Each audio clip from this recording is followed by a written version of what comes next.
My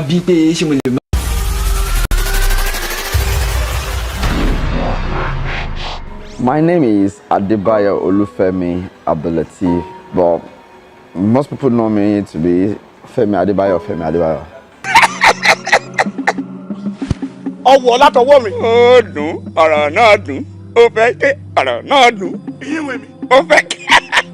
I am from Kwara State, Ilorin to be precise. Ìlú Ìlọrin ìṣèlú fìtínàfà. Ìlọrin ìṣèlú jàgídíjàgan. Ìlú tó jìnnà síná tó sún màlì gánà. Ìlọrin ni. I'm the second born in the family of about 19. My hobbies are sleeping and just hanging out actually, because I do a lot of work and I just have very little time for myself to relax, and the best way to utilize those very little time for me is just relax and hang out with my family especially.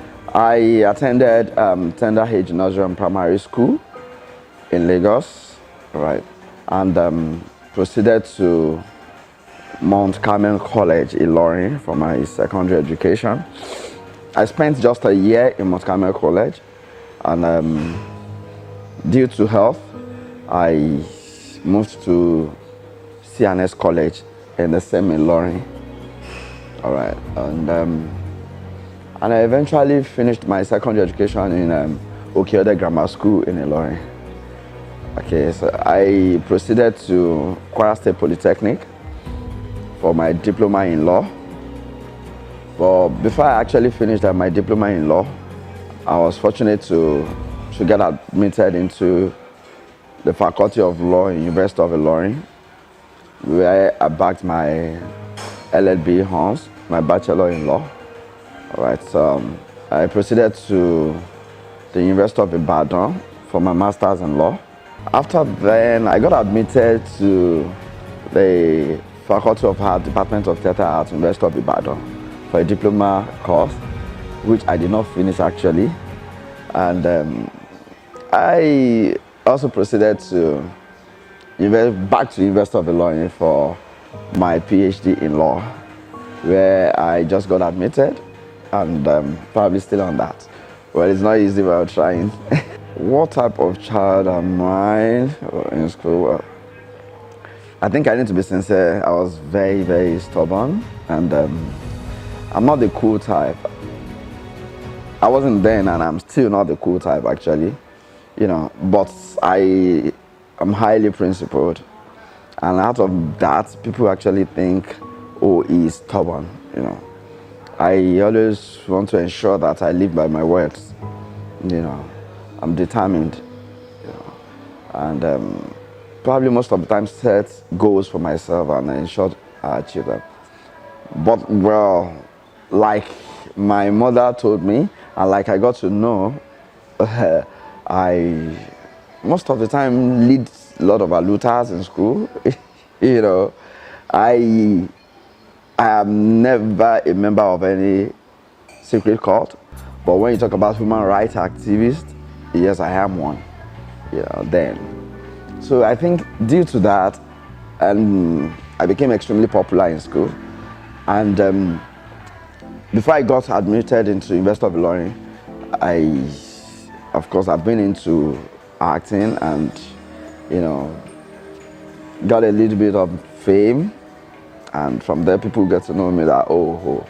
And despite the fact that I engaged myself in that, my academics wasn't bad, because I was made my class rep from my 100 level to my 500 level. That actually shows that to a reasonable extent, committed to my academics as well. So I was in between that. How did I discover my acting skills? Well, I would say first and foremost, it was easy for me to discover because that's what my father does, and when they do it, I tend to disturb him that if you have a role for a child, Daddy, I can do it, And at some point in time, I was given the opportunity to do it, and he actually saw, oh, he can do it. And he encouraged me, but insisted that I must be educated, you know. And ever since I was young, I've been shouting, I want to be a lawyer, I want to be a lawyer. So he insisted and he ensured I pursued that particular career. Because coincidentally, he wanted to be a lawyer and he found himself being an actor. Because he encouraged me, it was easy for me to get both done side by side. I have full support from my parents. Okay, the title of the first movie that I featured in, that I can remember, is actually a celluloid film as produced by my father, Adiba Salami, and it's titled Ogun Ajayi. Right, I was barely 8 years old, you know. I think that was 1984-5, thereabout. I can't really remember. And I wasn't paid anything. How much was the first amount of money I made from acting? A lot of money then. It was 40,000 naira. And that is a Tade Ogidon film, Oblo, you know. Then that's as far back as 1995. But then I wasn't particular about the money. It's more of passion than money. And of course, I was excited that I won that role because over 300 people auditioned for that role. I'm not being mommy. Mommy, I'm going to tell you. Mo ṣe wọ bus tí mo lọ sí ibi tí bẹ̀rẹ̀ afẹ́ mi rán mi báyìí. Bus conductor àti driver yẹn bóyá ibẹ̀ sí níjà tó ń wá give tó ń búra wọn nìyẹn. Ìbínú yẹn ṣáà ni conductor yẹn fi gbowó driver yẹn sá lọ. So mo kọ̀ dísà láti help driver yẹn kí n bá gbowó. Nígbà tí mo dẹ̀ bá gbowó tá dé bus stop, mo á bí pé ṣé mo lè máa bá ṣiṣẹ́ conductor lọ. Ah, conductor? Ó ti kéré jù ó lè ṣe conductor. And Tade never knew my father is Adebayo Salami. I won the audition based on merit. As an upcoming actor, did I experience any set discrimination? Yes. Yes, I did. Especially at that audition period, like I said. There was call for auditioning. And we have quite a number of people that came. Those that are actually studying theater arts in the university.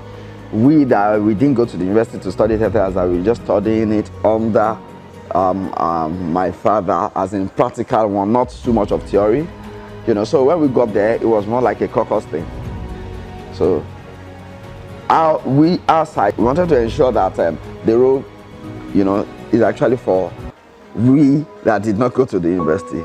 And those that went to the university wanted to be sure that it is our thing, you know. So there was discrimination. And that was the first time I met Bimbo Akintola. Of course, she studied theater arts, and then she had an interest in someone else to win that particular role. And of course, if they pair us together to audition, you know, she gives in her best to the other person so that the person can give out the best in him. And when they pair me with her, you know, it's always very funny. I remember I told her this about some years ago, and we just laughed it off. That, can you actually remember that you didn't want me to actually win that role, you know? And of course, that was the little one I experienced, which I think is normal. When you have your person around and you're in the position to pull the person up, you prefer to do that rather than any other person. So.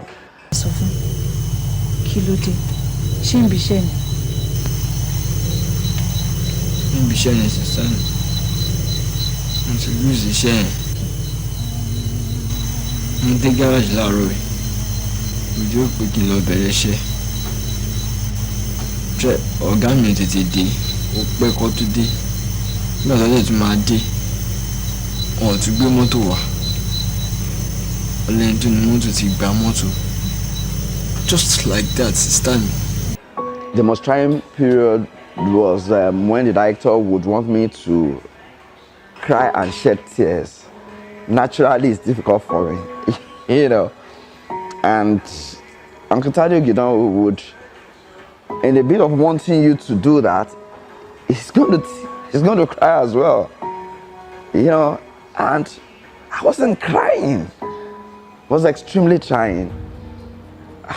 When I got home, I had to beg my father to teach me how to cry, you know. He told me all sort of things, still did not cry. And it made the competition very, very tight, you know. And eventually, at the final stage of the competition, I think I was a little bit lucky because naturally I have a shaky voice, and to so many people that sounds sympathetic, you know. So I was able to push the sympathetic voice and kind of put myself more into the situation, and I was lucky. Tears came, and that was how I won it. But it was very trying for me. What was the greatest risk and sacrifice I took for my career? Yes, I can remember. It's actually on the set of a project where I have to jump from like a 2-story building, you know, down, you know. And the director insisted on using, of course, an effect and all that. And I was like, no, I'm an actor, I can do it, you know. And at the point they said, okay, even if you're going to do it, can we have mattresses on the floor? I said, no, I can do it, you know. And okay, they gave me the opportunity to do what I wanted to do.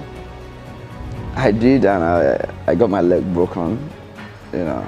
But it was just a simple fracture, and after some time, it healed up and I was good.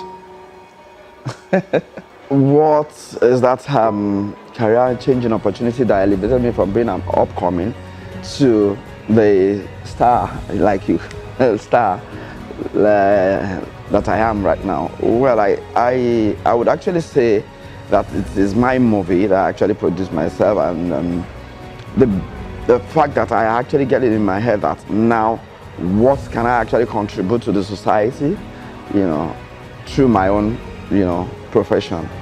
So I see entertainment as an area in which you can instill so many things in people, you know, teach so many people, inform, you know, sensitize so many people about so many things. So I just picked up one theme, dwelled on it, and I realized that people fell in love with it. And it's like, oh, it's done by Femi Adebayo. Then it used to be, Femi Adebayo, Gabilo's song, Femi Adebayo song. And it actually just turned to, oh, Jalili, you know. And for me, I think that was the major breaking point from God.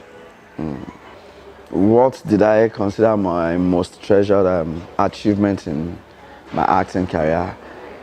And if it's actually motivating me to do more. Well, I must be sincere that it is the fame, you know, being popular, being appreciated by so many, you know, and being given that honor in so many places I go, even out of Nigeria. It's the most treasured thing that I have and I achieve in this industry, and of course it motivates me to do more. What is my advice to upcoming actors that are looking forward to be established? I'm just going to sincerely advise you that be more passionate about this profession rather than the financial aspect, and of course be committed and dedicated and be honest. Those are my own passwords, and with that I'm sure you can get there. What actually puts me off in Nollywood that I would love to see change is the platform in which we, you know, exhibit and show our works. All right, we have different platforms. We have cinemas, we have online TVs, we have DSTVs, other Star Times, other platforms. But I think those platforms are not being friendly to our works. So that is the major change I, you know, cannot wait to see in Nollywood. That's it.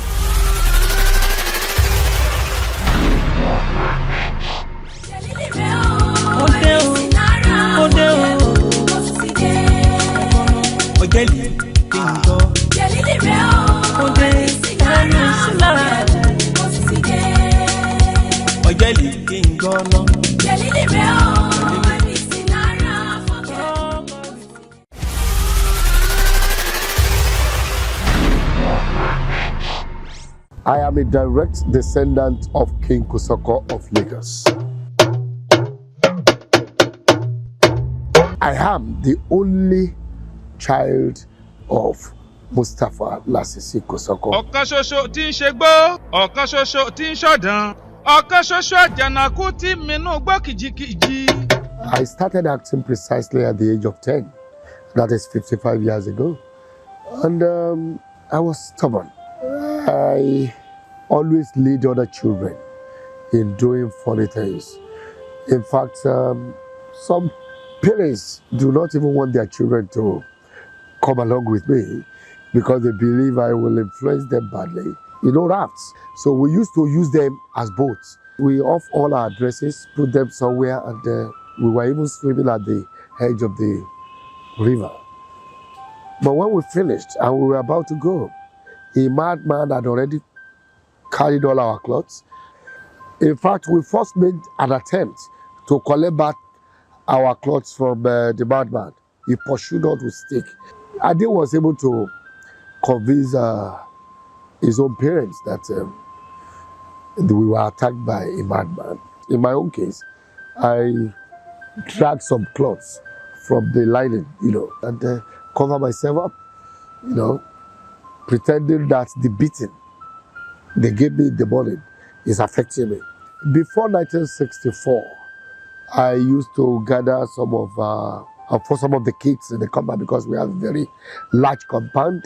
We used to gather somewhere, at the back of the house, doing entertainment, whatever we see in the television. And people really love me, the way I act. So one of our tenants, Uncle Dele Toibo, approached me and said, he can make use of me in their production. It belongs to the fellow who translated. So that was why he invited me. We were there for auditioning, and